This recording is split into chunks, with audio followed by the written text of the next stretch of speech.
dari Ethiopia, dari Habasyah ke arah negeri Cina. Ikutlah sebagian dari rombongan sahabat pada ekspedisi itu, singgahlah kemudian di kota Baros tadi, dan menyebarkanlah risalah Islam di daerah Baros sampai menyebar ke wilayah Nusantara. Ini kalau kita bicara hubungan antara Haramain dengan Nusantara, sebelum jadi Indonesia, itu bukan hubungan yang singkat saat ini. Tapi ada masa sejarah yang panjang, dari sejak masa jahiliyah, masa kenabian, sampai dengan masa risalah keislaman. Saya agak cepat.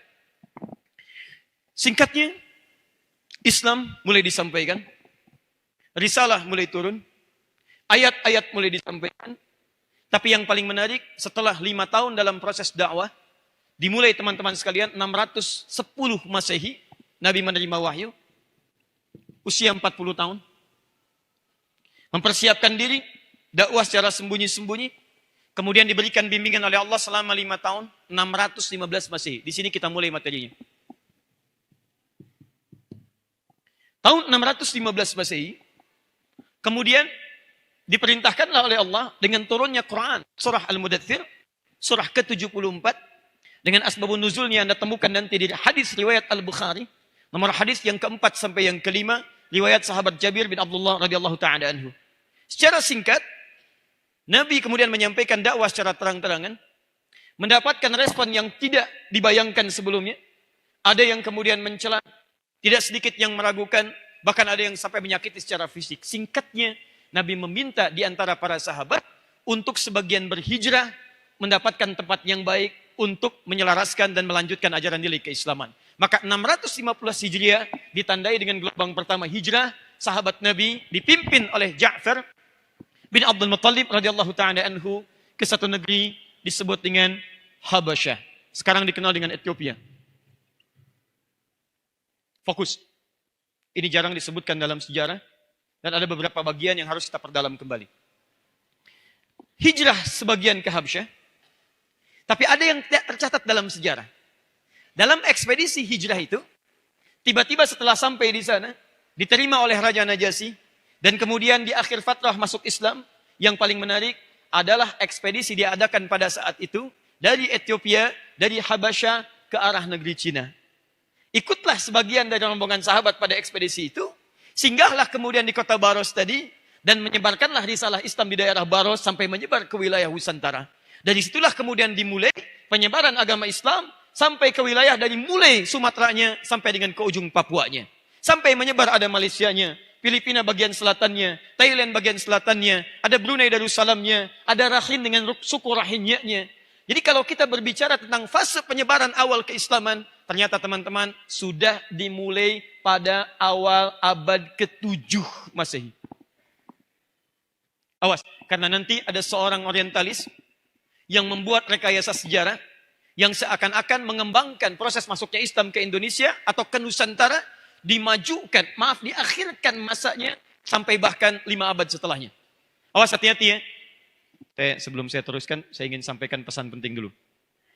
Teman-teman sekalian, tanpa disadari, setelah terjadi perjanjian Tordesillas tahun 1492, ada pekerjaan orientalis yang paling besar yang mereka kerjakan untuk menghambat kemajuan umat Islam kembali.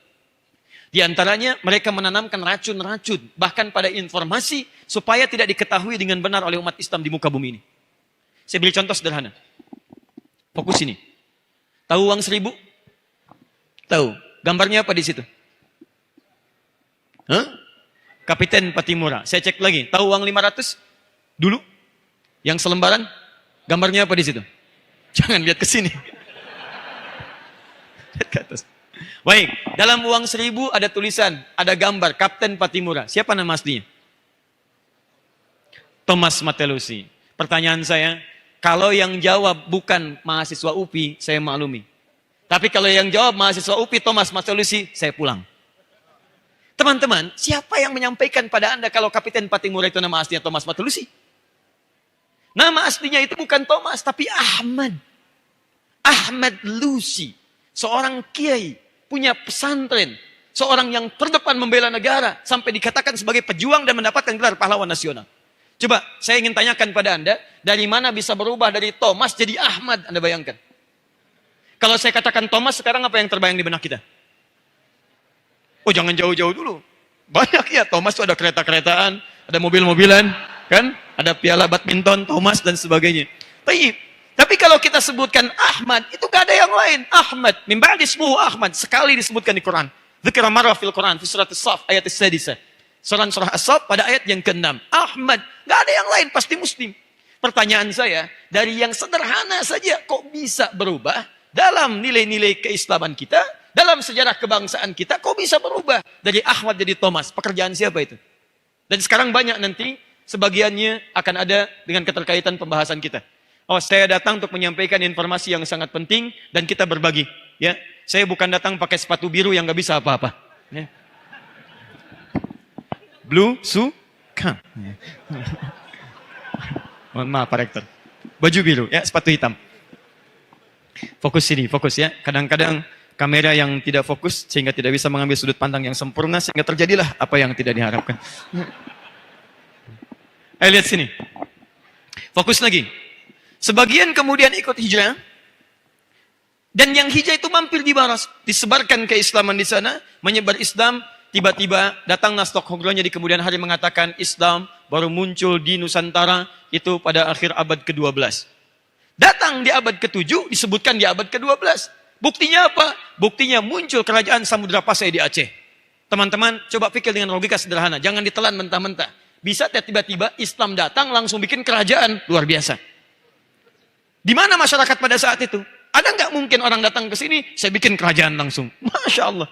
Mana kerajaan yang lainnya? Ada kerajaan Sriwijaya sebelumnya, ada kerajaan Majapahit setelahnya dan seterusnya. Jadi mustahil seseorang datang bisa langsung bikin kerajaan. Ini menunjukkan bahwa ada fase awal sebelumnya yang telah menghadirkan nilai keislaman sampai dengan ke Nusantara. Hubungan keislaman dari Haramain sampai ke Nusantara di awal abad kerasulan fase 7 Masehi. Paham sampai sini? Lihat baik-baik, saya teruskan. Berlanjut kemudian, disampaikan risalah, Rasulullah SAW meninggal dunia, wafat beliau, ajaran Islam disebarkan oleh para sahabat, menyebar kemudian Ibnu Abbas radhiyallahu taala anhuma menetap di Mekah, Ubay bin Ka'ab radhiyallahu taala anhu, beliau mengajar di Madinah, Muaz bin Jabal radhiyallahu taala anhu, beliau kemudian mengajar di Yaman, sebagian sahabat menyebar, Ali bin Abi Thalib radhiyallahu taala anhu mengajar di Kufah dan seterusnya. Singkatnya, mulai berkembang, fatrah mulai berkembang, masa mulai berganti. Secara singkat, datanglah kemudian masa keemasan menghadirkan ulama-ulama Nusantara bisa belajar sampai dengan ke Timur Tengah, khususnya di Haramain.